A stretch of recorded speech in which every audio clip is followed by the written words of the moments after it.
بسم اللہ الرحمن الرحیم۔ السلام علیکم۔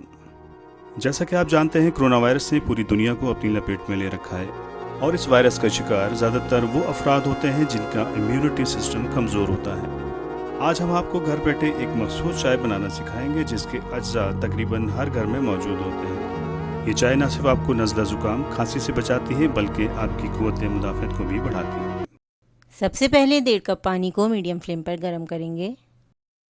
2 لیمن سلائس، لیمن میں وٹامن سی موجود ہوتا ہے۔ 4 دانے کالی مرچ، کالی مرچ اینٹی انفلیمیٹری ہے، گلے کی سوزش کو ختم کرتی ہے۔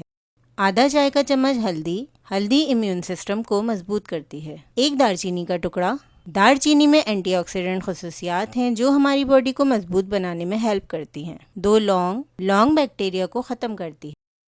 1 چائے کا چمچ ادرک، ادرک سردی اور فلو کو ختم کرنے میں ہیلپ کرتا ہے۔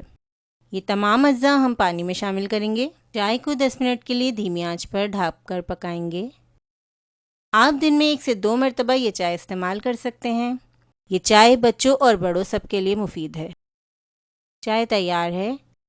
یہ چائے آپ کو نزلہ زکام اور کھانسی سے محفوظ رکھے گی اور آپ کی قوت مدافعت کو بھی بڑھائے گی۔ اب حسب ذائقہ شہد شامل کریں گے۔ شہد خشک کھانسی اور گلے کی سوزش میں بہت مفید ہے۔ ہماری دعا ہے کہ اللہ تعالی ہم سب کو کرونا وائرس اور اس کے مضر اثرات سے محفوظ رکھے۔ اپنا اور اپنے گھر والوں کا خیال رکھیں اور گھر پر ہی رہیں۔ Stay at home.